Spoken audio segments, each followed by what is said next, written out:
Yo, salut les amis, ici Master ID et aujourd'hui nous allons voir des commandes qui vont nous permettre de faire la duplication de fichiers et le fait de renommer des fichiers, des documents. Donc sans plus tarder, nous allons accéder à notre dossier document et entrer dans le fichier TB que l'on pourrait faire tout simplement. Donc je reviens à ma racine que l'on pourrait faire tout simplement document slash tb. Donc le chemin absolu. En fait, le fait d'associer le nom de plusieurs fichiers séparés par des slash, ce qu'on appelle en fait le schéma absolu, permet d'accéder plus rapidement, mais en utilisant cette commande, il faudrait avoir une connaissance parfaite de nos sous-dossiers, de nos dossiers, tout ça. Et si vous vous rappelez bien, dans l'une de mes vidéos, j'avais parlé de la commande CD. Lorsqu'on le faisait, en fait, on revenait à notre dossier courant, notre dossier d'origine. Euh, on pourra aussi utiliser CD espace tilde. Et actuellement, je suis sur Mac, donc pour faire le tilde, je utilise ALT, la commande, la touche qui se trouve à côté de commande de Mac. Voilà, un peu comme le CM2 de Mac. Et le chiffre 3. Donc du coup, ça me permet de faire le tilde. Et donc, je vais lister le contenu de mon dossier. Je retrouve mon script tb.sh que je vais copier. Donc, du coup, pour copier, c'est la commande cp. Donc, je vais copier le fichier tb.sh en faisant file.sh. Donc, je vais relister le contenu de mon dossier TB et je vois en fait que j'ai deux fichiers. Donc, je vais lister en fait en faisant un affichage lent et je vois les deux fichiers. Ce fichier, je remarque qu'il est 21h36. Ce fichier, je viens de le créer à 21h36 et ça, c'est depuis le 29 décembre à 20h32. D'accord.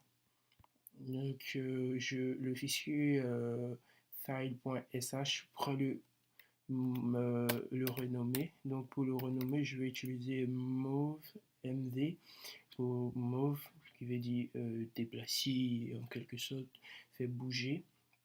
Donc, file.sh et je vais appeler tb2.sh.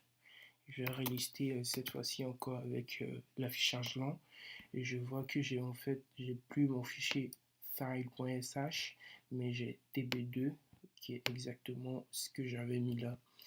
Donc tb2.sh. Et si je revois en fait le contenu de tb. Et encore une fois, la commande carte, j'ai eu à faire une vidéo là-dessus.